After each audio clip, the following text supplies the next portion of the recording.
اللہ تبارک و تعالیٰ کے حبیب ہم گناہ گاروں کے طبیب صلی اللہ علیہ وآلہ وسلم کی جو مبارک ہستی ہے، اس پر درود پڑھنے کی بے شمار برکتیں اور فضیلتیں ہیں۔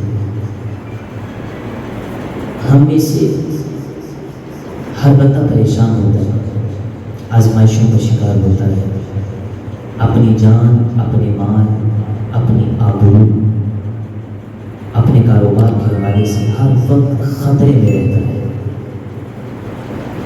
میرے آقا صلی اللہ علیہ وسلم ارشاد فرماتے ہیں، من صلی علیہ مرۃ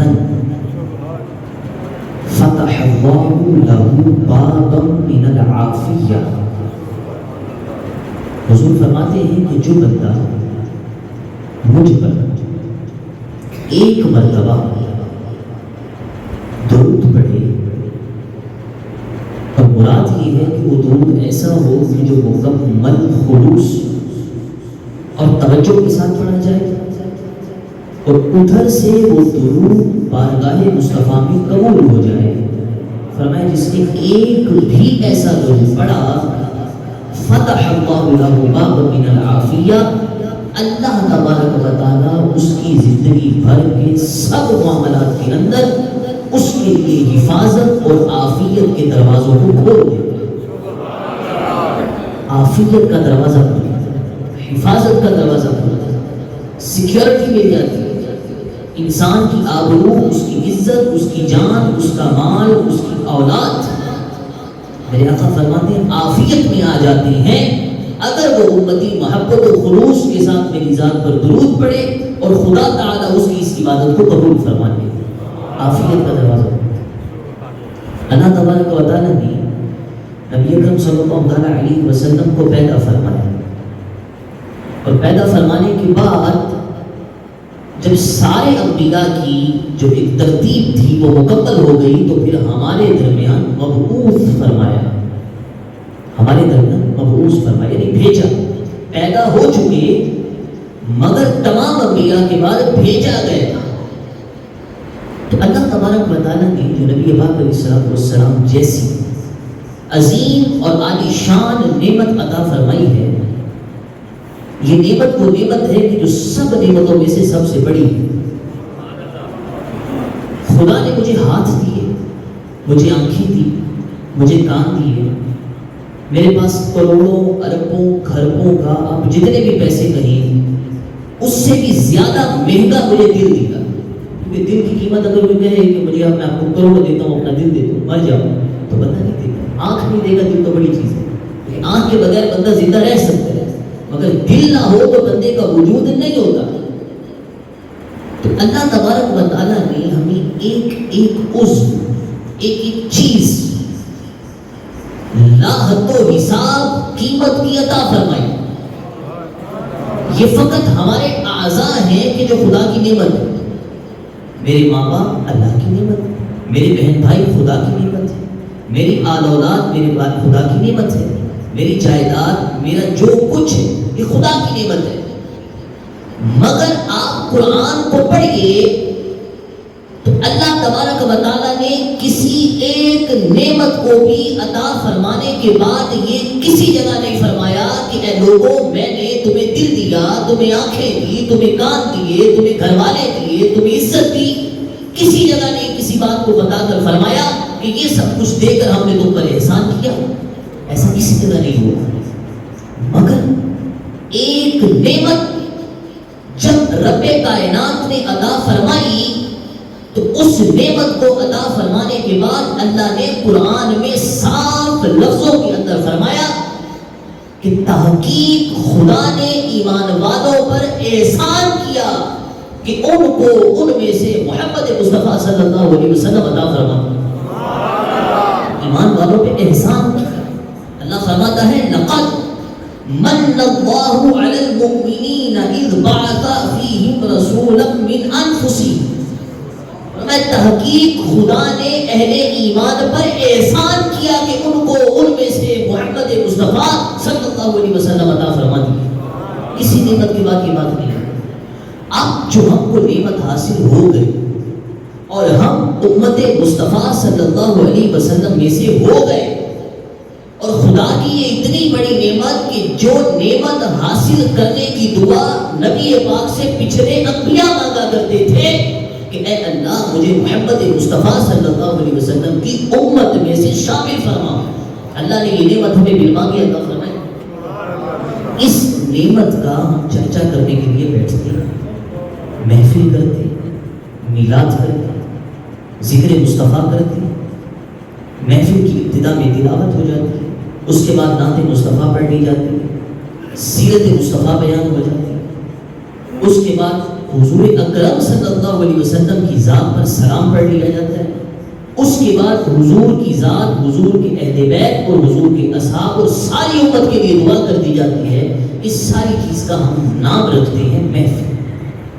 اس ساری چیز کا ہم نام رکھتے ہیں محفل میلاد. اب بات یہ ہے کہ میری عمر اتنی زیادہ نہیں ہے, بچے بھی موجود ہیں اور میرے سے بڑی عمر کے کثیر احباب یہاں پر موجود ہیں. ہم نے ایک لفظ بڑی دیر سے سنا اور آج بھی سنتے ہیں, اور امید ہے کہ شاید سنتے بھی رہیں گے. وہ لفظ ہے بدعت. بدعت یہ لفظ ہم جہاں سے سنتے ہیں ہم ان کا تذکرہ نہیں کریں گے, مگر یہ لفظ جو وہ کہتے ہیں اس کی حقیقت کیا ہے. یہ جو ہم پر نشان بنا کر نشانہ لگایا جاتا ہے کہ یہ بدعت ہو گئی, یہ بدعت کیا ہے؟ یہ بدعت کس چیز کا نام ہے؟ کیا بدعت واقعی ایک ایسی چیز ہے کہ جو بندے کو جو بھی بدعت ہوگی وہ بندے کو معاذ اللہ ثم معاذ اللہ جہنم میں لے کے جائے گی؟ کیا ایسا ہے؟ یہ بات سمجھنے کی ضرورت ہے. یہ جو ہمارا بیان ہوگا آپ اس بیان کو ایک کلاس سمجھیے, یہ ایک کلاس ہے. حضرت علامہ مولانا میرے استاد بھی ہیں, میرے ہم عصر بھی ہیں, انہوں نے جس موضوع کے لیے مجھے منتخب کیا تو میں نے ان سے یہی عرض کیا کہ حضور یہ وہ موضوع نہیں ہے کہ جس میں نعرے لگے ہوئے ہیں, یہ وہ موضوع ہے ہی نہیں. وہ موضوع کچھ اور نوعیت کی ہوتی ہے. ہمارا جو موضوع آپ نے جو مجھے دیا ہے یہ وہ موضوع ہے کہ جس کو سب توجہ سے بیٹھ کے سنیں گے, سمجھیں گے اور اپنے نظریات کو ٹھیک کریں گے اور خاموشی سے چلے جائیں گے, بات اتنی ختم ہو جائے گی. سوال یہ ہے کہ جو بدعت ہمیں کہا جاتا ہے یہ کام بدعت ہے, یہ کام بدعت ہے, ایسا کیا بدعت ہے, ایسا کیا بدعت ہے. بدعت ہوتا کیا؟ لفظ ہے بدعت, اس کا مطلب یہ ہے نیا کام. کوئی بھی نیا کام ہو جائے تو عربی کے اندر اسے کہا جاتا ہے یہ بدعت ہے. مؤنث کا صیغہ ہے, کہا جاتا ہے یہ بدعت ہے. قرآن مجید میں اللہ تبارک و تعالیٰ نے اس سے ملتا جلتا اور اسی مادے کا لفظ قرآن میں بھی استعمال فرمایا. اللہ رب العزت نے اپنی ذات کے بارے میں فرمایا. قرآن پاک میں فرمایا گیا بدیع السماوات والارض. لفظ آیا بدیع السماوات والارض. یہ وہی مادہ ہے کہ جو بدعت میں با, دال اور عین استعمال ہوتا ہے, یہی لفظ اللہ نے اپنی ذات کے لیے فرمایا. فرمایا بدیع السماوات والارض. خدا کہ جو آسمانوں اور زمینوں کو جب وہ نہیں تھی تو ان کو پیدا کرنے والا ہے, ان کو عدم سے وجود میں لانے والا ہے, زمینوں اور آسمانوں کو نیا پیدا کرنے والا ہے. اللہ نے فرمایا کہ جو آسمان و زمین خدا نے بنائے جب نہیں تھے تو خدا نے بنائے تو ایک نئی چیز بنائی تھی, تو اس کے متعلق اللہ نے فرمایا کہ خدا ہے جو آسمانوں اور زمین کو عدم سے وجود کے اندر لے کے آنے والا ہے کہ جب وہ نہیں تھے تو خدا نے ان کو پیدا کیا. اب جو نیا کام ہوتا ہے وہ بدعت ہوتی ہے. اب ہم آتے ہیں اس چیز کی طرف کہ جو اس بدعت کی بنیاد ہے وہ ایک حدیث ہے. یہ حدیث مسلم شریف میں بھی موجود ہے, بخاری شریف میں بھی موجود ہے, اور اس کے علاوہ یہ کثیر کتب حدیث کے اندر موجود ہے. حضرت عائشہ صدیقہ رضی اللہ تعالیٰ عنہ اس حدیث کی راویہ ہیں. سیدتنا عائشہ صدیقہ رضی اللہ تعالیٰ عنہ ارشاد فرماتی ہیں, آپ فرماتی ہیں من احدث فی امرنا ھذا ما لیس منہ فہو رد. یہ جو میں نے حدیث پڑھی ہے اس کا ترجمہ یہ ہے، حضرت عائشہ صدیقہ فرماتی ہیں کہ اللہ کے نبی صلی اللہ علیہ وسلم نے ارشاد فرمایا من احدث فی امرنا ھذا ما لیس منہ فہو رد. مطلب اس حدیث کا یہ ہے کہ جس نے ہمارے اس دین میں ایسی نئی بات یا نئے کام کو شروع کیا کہ جو اس دین میں سے نہیں، فرمایا وہ کام وہ بات مردود اور رد ہے. بات کو پھر سنیے تو سمجھیے، یہ بات ہم یاد رکھیں گے تو اگلی بات چلے گی ہماری. فرمایا کہ حضرت عائشہ صدیقہ فرماتی ہیں کہ اللہ کے نبی صلی اللہ علیہ وسلم نے فرمایا کہ جس بندے قیامت تک کوئی ایسا کام یا کوئی ایسی بات نہیں نکالی کہ جس کا تعلق ہمارے اس دین سے نہیں ہے، فرمایا اس بندے کی نکالی ہوئی بات اور اس بندے کی نکالا ہوا کام فرمایا اسلام کی نظر میں، خدا کی نظر میں، مجھ مصطفیٰ کی نظر میں مردود ہے. اس کا کوئی اعتبار نہیں، اس کو رد کر دو، اس کو چھوڑ دو. جو کام ہمارے دین میں سے نہیں، نہ اس کا ہمارے دین سے تعلق ہے، فرمایا وہ مردود ہے. اب یہ جو حدیث ہے، اسی طرح ایک اور حدیث ہے، نبی پاک علیہ الصلوۃ والسلام نے فرمایا کل بدعۃ ضلالہ، ہر نیا کام گمراہی.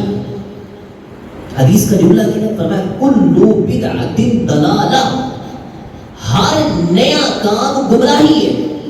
وکل ضلالۃ فی النار، اور ہر گمراہی بندے کو جہنم میں لے کے جانے والی ہے. اب میرے اور آپ کے سامنے دو حدیثیں ہیں، ایک مسلم شریف کی حدیث میں نے پڑھی، ایک میں نے ابھی دوسری حدیث پڑھی. پہلی حدیث فرمایا جس نے ہمارے دین میں نیا کام شروع کیا جس کا ہمارے دین سے کوئی تعلق نہیں، فرمایا وہ مردود ہے. اور دوسری حدیث میں آقا نے فرمایا ہر نیا کام گمراہی ہے اور ہر گمراہی جہنم میں لے کی طرف جانے والی ہے.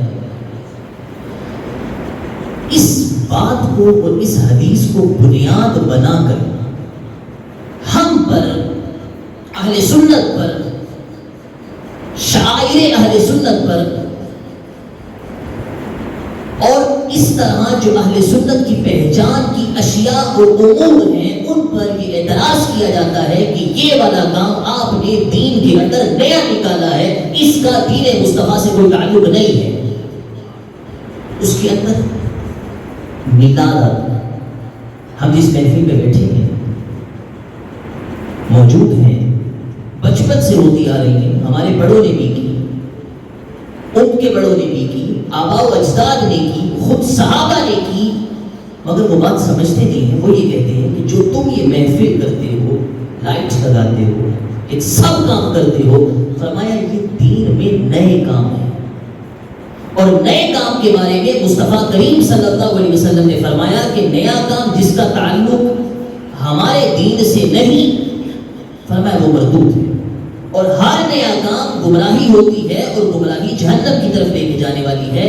جو تم یہ محفل میلاد سجا لیتے ہو، فرمایا یہ گمراہی ہے. کہا یہ گمراہی ہے، یہ نیا کام ہے، یہ درست نہیں ہے. اب بات یہ ہے، سمجھئے گا، اگر تو معیار نیا کام ہے، اگر تو معیار نیا کام ہے تو مجھے یہ بتائیے کہ کتنے نئے کام ایسے ہیں کہ جس کی بنیاد اور جس کی اصل ہمیں زمانہ مصطفیٰ کے اندر نظر نہیں آتی. کتنے نئے کام ایسے ہیں. میں جس مائک کے اوپر بیان کر رہا ہوں، اس مائک کی بنیاد دین اسلام کے اندر نہیں. آپ کو زمانہ مصطفیٰ میں کسی مائک کا ثبوت نہیں ملے. جس مسجد میں ہم بیٹھے ہیں، اس مسجد کو اتنا خوبصورت بنایا گیا، ٹائل لگی، لائٹ لگی، پلرز بنے، لینٹر ڈالا گیا، سارا کچھ ہوا. ان میں سے کسی ایک چیز کی بنیاد زمانہ مصطفیٰ کے اندر نہیں ملتی. آپ کو مسجد مل جائے گی مگر مسجد میں لگی ٹائل کا ثبوت نہیں ملے گا. مسجد میں لگی اس قدر خوبصورت لائٹوں کا ثبوت نہیں ملے گا. مسجد کے اندر ڈالے گئے لینٹر کا ثبوت آپ کو زمانہ مصطفیٰ سے نہیں ملے گا. اس کا مطلب کیا ہوا؟ کام تو یہ بھی نیا ہے. مسجد کے اندر یہ تمام معاملات کا ہونا یہ نئے ہیں. مگر کوئی بندہ یہ بات سوچ بھی نہیں سکتا کہ مسجد میں یہ نئے کام کرنا گمراہی جو اسلام کے اندر مردود ہے. کوئی بندہ یہ بات نہیں کہہ سکتا کہ مسجد کے اندر ٹائل لگی, جس نے لگائی وہ بھی مردود اور ٹائل جو لگائی گئی یہ بھی مردود. ایسی بات نہیں ہو سکتی. ہمارے معاشرے کے اندر, ہماری اپنی ذات کے اندر, ہمارے گھروں کے اندر, ہماری زندگی کے اندر بے شمار وہ کام موجود ہیں کہ جو اصل کے اندر اس حیثیت کے ساتھ زمانہ مصطفیٰ میں موجود نہیں تھے, ہمارے زمانے میں موجود ہیں. آخر یہ مسئلہ اور یہ بدعت کا جو تانا ہے یہ فقط میلاد مصطفیٰ کی محفل پر کیوں ہوتا ہے؟ یہ جو تانا ہے کہ مسجد پر لائٹ لگ گئی, میلاد مصطفیٰ کی نیت سے لگ گئی, یہ تانا میلاد مصطفیٰ کی لائٹ پر کیوں ہوتا ہے؟ اپنے بچے کی شادی پر بھی تو گھر پہ لائٹ لگتی ہے, اپنی بچی کی شادی پر بھی تو گھر پہ لائٹ لگتی ہے. 14 اگست کا بھی تو جلوس نکلتا ہے, کسی سیاسی مقصد کے لیے بھی تو جلوس نکلتا ہے, کوئی ہڑتال ہو جائے تو بھی تو جلوس نکلتا ہے. مجھے بتائیے کہ کیا سیاسی مقصد اور کیا کسی اور مقصد کے لیے نکلنے والا جلوس اس کی بنیاد زمانہ مصطفیٰ میں ہے کہ نبی پاک علیہ السلام کے صحابہ نے کسی کام پر ہڑتال دے کر جلوس نکالا ہو؟ نہیں نکلا. تو مسئلہ یہ ہے کہ جب ہم میلاد مصطفیٰ پر حضور کی نعتیں پڑھتے ہوئے جلوس نکالتے ہیں تو وہ جلوس نیا کام, گمراہی اور اسلام کی نظر میں مردود ہے. میلاد کے لیے لائٹ لگ گئی تو وہ لائٹ گمراہی, نیا کام اور اسلام کی نظر میں مردود ہے. بچے کی شادی پر لگی ہوئی لائٹ کیسے وہ ہے کہ جس کی اصل زمانہ مصطفیٰ میں موجود ہے؟ جو بچے کی شادی پر لائٹ لگ گئی اس کی اصل زمانہ مصطفیٰ میں موجود نہیں, اس کی بنیاد زمانہ مصطفیٰ میں موجود نہیں. اس کا مطلب یہ ہوا کہ ہر کام غلط ہے. جو نئی انوینشن, جو نئی ایجاد زمانے میں ہو رہی ہے, ہر ایجاد مردود ہو جاتی ہے. لیکن یہ بات نہیں کہی جا سکتی. میں نے جو آپ کے سامنے چند چیزیں بیان کی ہیں, یہ بات نہیں کہی جا سکتی کیونکہ ہمارے دائیں بائیں بے شمار وہ چیزیں ہیں کہ جن کی اصل موجود نہیں تھی, آج موجود ہے. اب سوال یہ پیدا ہوتا ہے کہ ہم پھر کس چیز کو بدعت کہیں, جو بدعت کا صحیح مفہوم ہے کہ جس کو نیا کام فرمایا گیا وہ نیا کام کون سا ہے کہ جس کو نبی پاک نے فرمایا کہ وہ مردود ہوگا, وہ نیا کام کہ جس کے بارے میں فرمایا کہ وہ کام گمراہی ہے, وہ پھر کام کون سا ہے؟ ہر کام تو نہیں ہو سکتا, ورنہ تو میرا جو لباس ہے اس طرح کا لباس, شلوار قمیص, اس کی بنیاد زمانہ مصطفیٰ میں نہیں. کسی صحابی نے, کسی بندے نے اس زمانے میں شلوار قمیص پہنی ہو, اس کا ثبوت نہیں ملے گا. میں نے اینک لگائی ہوئی ہے, اس اینک کا ثبوت آپ کو نہیں ملے گا کیونکہ یہ ایجاد ہی بات نہیں. تو بات یہ ہے کہ اگر تو ہم دیکھیں کہ ہر نیا کام بدعت ہے تو پھر تو کوئی بندہ بچتا ہی نہیں, کوئی بندہ نہیں بچے. ہم میں سے جتنوں نے جو لباس پہنے ہوئے نا یہ سارے کے سارے بدعت ہیں. کسی نے پینٹ شرٹ بھی پہنی ہے تو وہ بدعت ہے کیونکہ پینٹ شرٹ کی بھی اصل موجود نہیں ہے پیچھے. زمانہ مصطفیٰ میں اس کی نظیر, اس کی مثال یا اس کا پہننا کسی صحابی سے ثابت نہیں ہے. تو پھر بدعت کیا ہے جو حدیث میں فرمایا کہ ہر نیا کام بدعت ہے اور ہر بدعت گمراہی ہے اور گمراہی جہنم کی طرف لے کے جانے والی ہے؟ میرے محترم عزیز دوستوں, وہ بدعت کیا ہے؟ جواب اب سنیے گا, یہ بات اہم جواب کہ جو حضور نے فرمایا کہ ہر نیا کام بدعت ہو جاتا ہے, گمراہی ہے, مردود ہے, وہ کام ہے کون سا؟ ایک بات ہمیشہ اپنے ذہن میں بٹھا لیں, دو چیزیں ہونا ضروری ہے. نمبر 1, جو بھی نیا کام ہو اس نئے کام کی بنیاد زمانہ مصطفیٰ سے نہ ملتی ہو وہ بدعت ہے, اور وہ کام کسی اسلامی سنت اور اسلامی طریقے کو ختم کرنے والا ہو. جب یہ دونوں چیزیں کسی چیز میں جمع ہو جائیں گی وہ کام بدعت بن جائے گا. میری بات پھر سن لیں، وہ جو نیا کام ہے وہ والی بدعت کہ جس کو گمراہی اور جہنم میں لے جانے والی فرمایا، وہ بدعت اس وقت بدعت بنے گی کہ جب وہ نیا کام وہ ہو کہ جس کی مثال نبی پاک کے زمانے میں نہ ملتی ہو، اور نمبر 2 وہ نیا کام کسی سنت کو یا اسلام کے کسی حکم کو ختم کر دینے والا ہو، وہ نیا کام بدعت بن جاتا ہے۔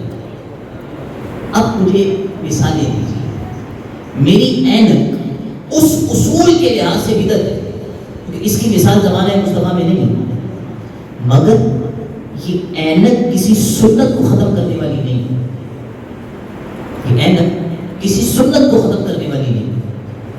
ہماری مسجد کے اندر جتنی بھی چیزیں وہ لگی کہ جو بعد میں اس دنیا میں آئی ہیں، جن کا وجود ہی بعد میں ہوا، یہ ساری بدعت نہیں ہے، کیونکہ بدعت کے لیے ضروری ہے کہ وہ چیز سنت کو ختم کر دینے والی، سنت کو ختم کرے۔ اب آپ اگر غور کریں تو ہمارے دائیں بائیں جتنی نئی چیزیں یہ ساری نئی تو ہیں، مگر اسلام کے کسی طریقے کو ختم کرنے والی نہیں ہے۔ مجھے بتائیے کہ مسجد کا جو قالین ہے جس پر ہم سب بیٹھے ہیں، یہ قالین نبی پاک کے زمانے میں جو مسجد نبوی تھی اس میں بچھا ہوا نہیں تھا، قالین نہیں ہوتے تھے، مٹی پہ صحابہ نماز پڑھتے تھے۔ کتابوں میں موجود ہے، حدیث کی کتابوں میں موجود ہے کہ صحابہ کرام نے گارا ہوتا ہے نا، گارا کیچڑ، مسجد نبوی میں جب بارش ہو جاتی تھی تو زمین کیچڑ والی ہو جاتی تھی، جیسے ہماری گلیوں میں ہو جاتی ہے، مٹی میں پانی کھڑا ہو جائے نا تو ایسا کیچڑ بنتا ہے کہ آپ موٹر سائیکل بھی گزار سکتے۔ صحابہ کرام نے اس کیچڑ کے اندر بھی نمازیں پڑھی گی مسجد نبوی کے اندر۔ کتابوں میں موجود ہے کہ جب بارش ہوتی تھی تو مسجد نبوی کی چھت پہ لینٹر نہیں تھا، کھجور کی جو شاخیں تھی ان کی چھت بنی تھی، تو وہ چھت سے پانی آ کر مسجد نبوی کا جو مٹی کا فرش تھا وہ گیلا ہو جاتا تھا، کیچڑ بن جاتا تھا، مگر صحابہ اس پر نمازیں پڑھتے تھے، ان کی پیشانیوں پر وہ نشان پڑ جاتے تھے۔ اب سوال یہ ہے کہ قالین نہیں تھا، ٹائل نہیں تھی، ہماری مسجد کے اندر قالین بھی ہے اور ٹائل بھی ہے، نیا کام ہے، قالین ایک نیا کام ہے، ٹائل ایک نیا کام ہے، مگر کیا یہ ٹائل اور قالین کسی سنت کو ختم کرنے والا ہے؟ کیا اس ٹائل سے نماز نہیں ہوگی؟ کیا اس ٹائل کے لگ جانے سے ہم سے سجدہ نہیں ہوگا؟ کیا اس ٹائل سے لگ جانے سے کوئی نبی پاک کی سنت ہم سے چھوٹ جائے گی؟ ایسا نہیں ہوگا۔ اصول یہ ہے کہ بدعت یعنی نیا کام وہ بنا ہے اور وہ کام گمراہی بنے گا کہ جو نیا بھی ہو اور سنت مصطفیٰ کو ختم کرنے والا ہو، ورنہ آپ کا قالین بھی نیا ہے، یہ نبی پاک کے زمانے میں نہیں تھا، آپ کی مسجد پہ لگی ٹائل بھی نہیں، آپ کے در و دیوار پر مختلف قسم کی منقش چیزیں لگی ہوئی بھی نہیں ہیں، نبی پاک کی مسجد پر ہی آئے تھے اور یہ درود اور یہ شعر نہیں لکھے ہوتے تھے، یہ نئے ہیں، مگر مجھے بتائیے یہ کسی سنت کو چھوڑنے والے نہیں، یہ کسی سنت کو ترک کرنے والے نہیں۔ تو بات یہ ہے کہ جو نیا کام نیا ہو مگر کسی دینی بات کو ختم نہ کرتا ہو، وہ والی بدعت نہیں ہوتا کہ جس کے بارے میں فرمایا کہ وہ مردود ہے اور وہ بندے کو جہنم میں لے کے جانے والی ہے، وہ بدعت نہیں ہوتی۔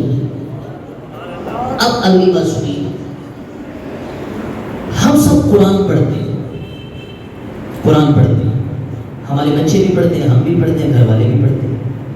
ہم جب قرآن پڑھتے ہیں تو ہر لفظ پر زبر زیر لگی ہوئی ہے، ہر لفظ پر۔ ہم الحمد سے لے کر والناس تک پڑھتے ہیں، زبر زیر تشدید ساکن جزم ہر چیز آ رہی ہے۔ جب نبی پاک کا زمانہ تھا اور قرآن اتر رہا تھا،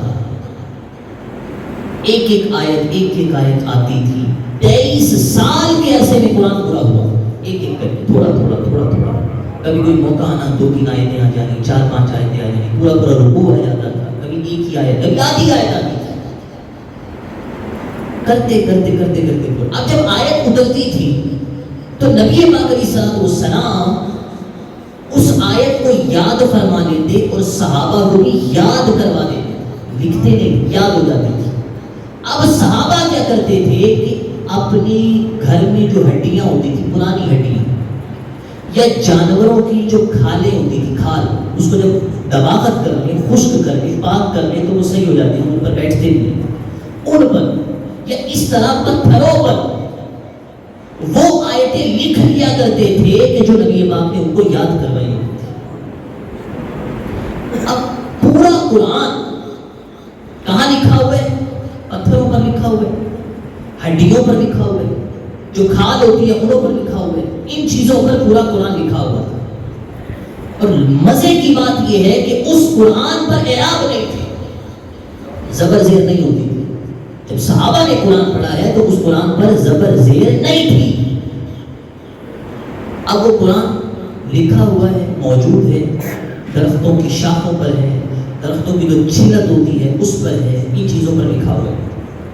نبی پاک علیہ السلام نے جب دنیا سے پردہ فرمایا تو حضرت ابوبکر صدیق مسلمانوں کے پہلے خلیفہ، ان کا زمانہ آ گیا۔ جب مسلمانوں کا زمانہ آیا، حضرت ابوبکر صدیق رضی اللہ تعالیٰ عنہ کی خلافت آ گئی، تو یمامہ ایک علاقہ ہے، وہاں ایک بندے نے اپنے نبی ہونے کا دعویٰ کیا کہ میں نبی ہوں، میں خدا کا نبی ہوں۔ تو حضرت ابوبکر صدیق رضی اللہ تعالیٰ عنہ نے صحابہ کرام کا پورا لشکر مدینہ منورہ سے یمامہ بھیجا کہ جا کر اس کو شہید قتل کرو، ختم کرو، اس کے لشکر کو، اس کی جو ساتھ اس کے لوگ ہیں ان سب کو مار دو۔ تو جب یہ لشکر جو صحابہ کا لشکر تھا، یہ جب مدینہ سے یمامہ لڑنے کے لیے گیا اس جعلی نبی سے، تو اس جنگ کے اندر مسلمانوں کے 700 حافظ صحابہ شہید ہو گئے۔ 700 حافظ صحابہ، یعنی جنہوں نے پورے کا پورا قرآن حفظ کیا تھا، وہ شہید ہو گئے۔ جب لشکر واپس آیا تو حضرت عمر فاروق رضی اللہ تعالیٰ عنہ نے حضرت ابوبکر صدیق رضی اللہ تعالیٰ عنہ سے عرض کی کہ حضور 700 حافظ صحابہ جن کے سینوں میں قرآن تھا وہ دنیا سے چلے گئے، اور پیچھے تھوڑے ہی باقی، زیادہ نہیں تھے۔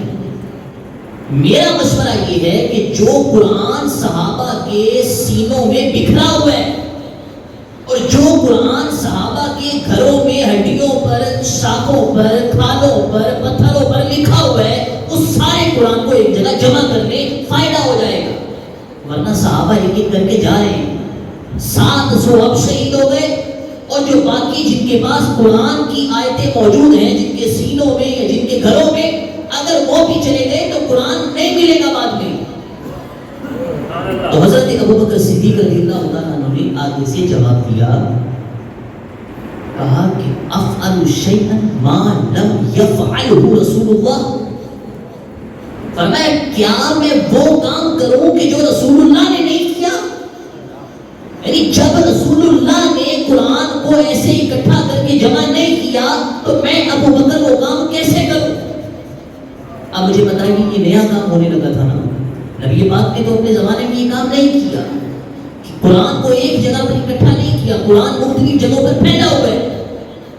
اور اب موقع یہ ہے کہ حضرت عمر خود کہہ رہے ہیں کہ اے ابوبکر صدیق، اے مسلمانوں کے پہلے خلیفہ، قرآن کو ایک جگہ پہ اکٹھا کریں، صحابہ کرام شہید ہو رہے ہیں، قرآن چلا جائے گا۔ تو حضرت ابوبکر نے آگے سے فرمایا کہ میں وہ کام کیسے کروں کہ جس کو رسول اللہ صلی اللہ علیہ وسلم نے نہیں کیا تھا؟ تو حضرت عمر کا جواب یہ تھا، ہوا واللہ خیر، کہا اے ابوبکر اللہ کی قسم یہ کام نیا ہے مگر بڑا اچھا کام ہوگا جو ہوگا۔ بھائی یہ کام نیا ہے، کام وہی ہے کہ جو نبی پاک نے نہیں کیا تھا مگر آپ کریں گے، مگر میں عمر اللہ کی قسم اٹھا کے کہتا ہوں یہ کام نیا ہے مگر بڑا اچھا ہے، کر لیں گے تو فائدہ ہو جائے گا۔ اب حضرت ابوبکر صدیق رضی اللہ تعالیٰ عنہ نے صحابہ کو اکٹھا کرنا شروع کیا، بلاؤ اس کو بھی بلا لو، اس کو بھی بلا لو۔ حضرت زید بن ثابت کاتب وحی ان کو بلوا لیا، فلاں بھی آ جائے، اس کے پاس 5 آیتیں ہیں، اس کے پاس 8 آیتیں ہیں، اس کے پاس 10 آیتیں ہیں، اس کے پاس 1 رکوع ہے، اس کے پاس فلاں آیت پڑھی ہے، سب قرآن جمع کیا اور اس کو ایک کتاب کے اندر جمع کیا۔ اب مجھے بتائیے کہ ہماری الماریوں کے اندر جو قرآن پڑے، یہ قرآن اس طرح نبی پاک کے زمانے میں تھا؟ نہیں تھا، نیا کام ہو گیا، نیا ہو گیا نا. اور حضرت ابوبکر نے یہ نیا کام کیا ہے، حضرت عمر فاروق کے مشورے سے نیا کام کیا ہے.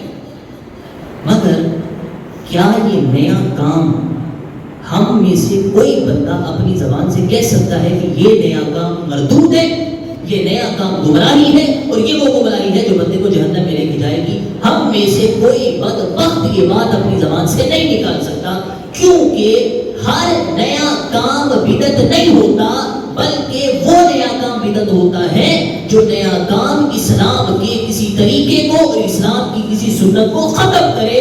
جو نیا کام اسلام کو اکٹھا کرے، اسلام کو جمع کرے، وہ نیا کام بدعت اور حرام اور گمراہی نہیں ہوتا.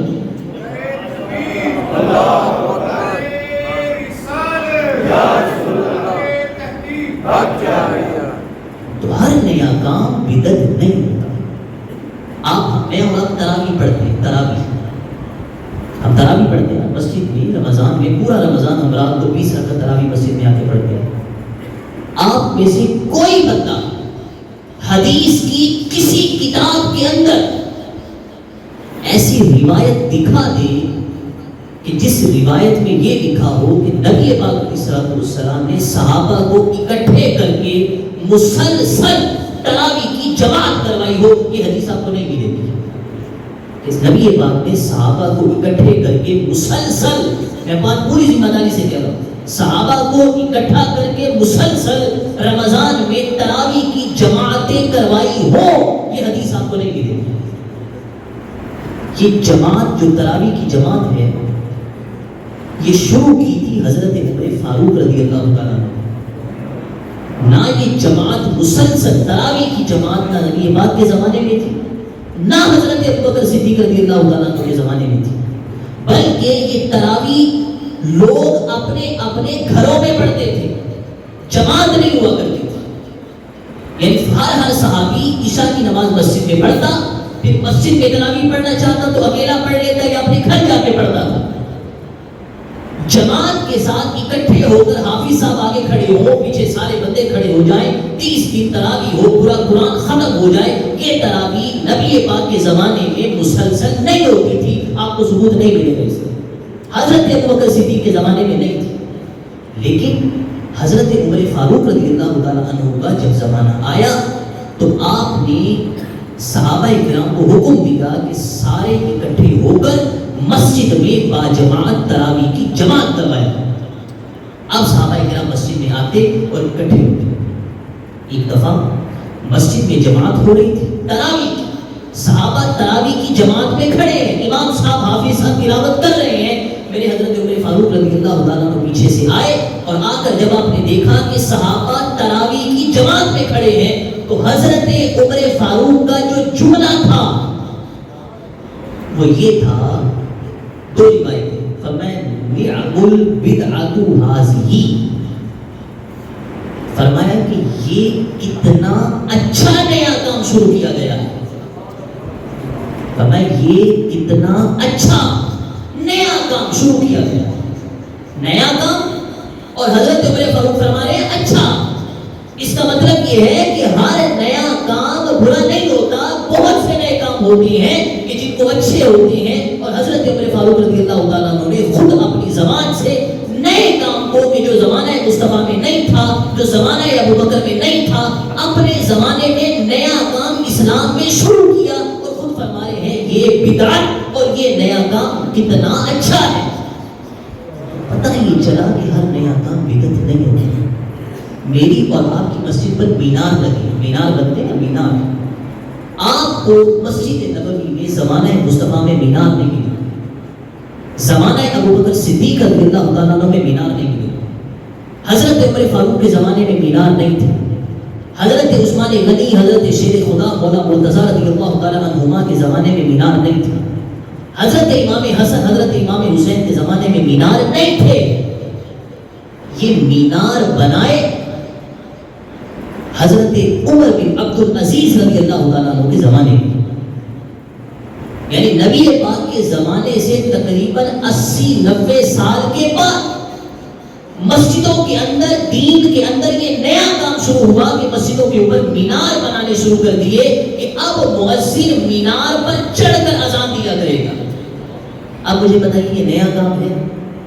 نبی پاک کے زمانے میں نہیں تھا، مینار نہیں تھے، بعد کے زمانوں میں نہیں تھے، حضور کے زمانے سے تقریباً 80 90 100 سال کے بعد مسجد کی چھتوں پر مینار بننا شروع ہو گئے، تاکہ مؤذن وہاں جا کے جب اذان دے گا تو دور دور تک آواز چلی جائے گی۔ مجھے بتائیے کہ یہ مینار نیا کام ہے؟ مگر کوئی بندہ اسے گمراہی کہے، بدعت کہے، وہ کام کہے کہ جو جہنم کی طرف لے کے جانے والا ہے، نہیں۔ بات میرے محترم دوستوں اپنے ذہن میں بٹھائیے، جو ہم نے صحیح مفہوم بدعت کا سمجھنا ہے وہ وہی ہے کہ وہ نیا کام بدعت ہوتا ہے، وہ نیا کام گمراہی ہوتی ہے جو نیا کام اسلام کی کسی سنت اور اسلام کے کسی طریقے کو ختم کرنے والا ہو، وہ نیا کام کہ جو اسلام کے حسن کو اور اچھا کرے، اسلام کے کاموں میں مدد کرے، وہ نیا کام بدعت نہیں ہوتا۔ اب میں آخری بات کرنے لگا۔ بات یہ ہے کہ میں اور آپ سچی ایمان سے بتائیے، محفل میلاد میں بیٹھتے ہیں تو ہم کیا کرتے ہیں؟ تلاوت ہو گئی، نعت پڑھی گئی، بیان ہو گئے، صلاۃ و سلام ہو گیا، دعا ہو گئی۔ یہ سارے کام کبھی میں اور آپ گھر میں اکیلے بیٹھ کے کر لیتے ہیں؟ پورے سال کے اندر میں گھر میں اکیلا بیٹھا ہوں، تلاوت کروں، نعت پڑھوں، بیان کروں، سلام پڑھوں، خود ہی دعا کروں؟ ہم نہیں کرتے۔ اگر ہمارے امام صاحب، ہمارے مسجد کی انتظامیہ، دیگر احباب مل کر ہم کو اکٹھا کر لیتے ہیں اور کہتے ہیں کہ آؤ ذکر مصطفیٰ کر لیتے ہیں، تو یہ نیا کام تو ہے کہ باقاعدہ تلاوت، نعت، بیان، سلام اس طریقے کے مطابق محفل نہیں ہوا کرتی تھی۔ یہ بات میں کہہ رہا ہوں، مانتا ہوں کہ تلاوت ہو، پھر نعت پڑھی جائے، پھر نقیب صاحب دعوت دے، مبلغ آئیں، بیان ہو، پھر سلام پڑھا جائے، پھر ملاقات ہو، سب کچھ ہو، اس سٹائل کے اندر اور اس طریقہ کار کے مطابق یہ محفل ہونا ثابت نہیں ہے۔ مگر مجھے بتائیے کہ اس طرح اکٹھے ہو جانا، ذکر مصطفیٰ کرنا، کوئی بندہ اپنی زبان سے کہہ سکتا ہے کہ یہ جو نعت پڑھی ہے اس طرح مائک پر نعت پڑھنا ثابت نہیں ہے، یہ جو نعت پڑھی گئی ہے یہ بدعت ہے، یہ گمراہی ہے، اور یہ نعت ان کو اور سننے والے کو جہنم کی طرف لے کے جانے والی ہے۔ کوئی بدبخت اپنی زبان سے یہ بات نہیں نکال سکتا۔ تو بات یہ ہے کہ جب میں اور آپ ہم گھروں میں بیٹھ کے یہ کام نہیں کر سکتے، اکیلے نہیں ہو سکتا، تو ہم محفل میلاد کرتے ہیں، ہم اکٹھے بیٹھ جاتے ہیں، ہم تلاوت کرتے ہیں تو اللہ نے حکم دیا، ہم نعت پڑھتے ہیں تو حضور کی نعت حضور کے صحابہ حضور کے سامنے پڑھتے تھے، ہم بیان کرتے ہیں تو بیان سارے صحابہ کرتے تھے، نبی پاک علیہ الصلوۃ والسلام منبر پہ بیٹھ کے صحابہ کے سامنے بیان کرتے تھے، صلاۃ و سلام پڑھتے ہیں تو صلاۃ و سلام کا حکم اللہ نے قرآن میں دیا۔ تو یہ سارے کام ہیں، جب ہر ایک کا حکم قرآن اور حدیث کے اندر موجود ہے، اگر ہم ان کو اکٹھا کرتے ہیں تو یہ بدعت کہاں سے ہو جاتی ہے؟ یہ نیا کام ایسا کیسے بن جاتا ہے کہ جس کو ہم گمراہی کہیں؟ اللہ کے لیے اس بات کو سمجھنے کی کوشش کریں کہ ہر نیا کام بدعت نہیں ہوتا، وہ نیا کام بدعت بنتا ہے اور وہ نیا کام مردود ہے اور وہ نیا کام گمراہی ہے کہ جو نیا کام اسلام کی کسی سنت کو ختم کرے، جو نیا کام اسلام کے حسن کو زیادہ کرے، لوگ بیٹھ کے ذکر مصطفیٰ کرے، سب ہونا شروع ہو جائے، یہ نیا کام بدعت نہیں ہوتا۔ اللہ تبارک و تعالیٰ ہمیں بدعت کا صحیح مفہوم سمجھنے، یاد رکھنے اور اپنی زندگی پر نافذ کرنے کی توفیق عطا فرمائے۔ آمین بجاہ نبی، آمین وصلی اللہ علیہ وسلم۔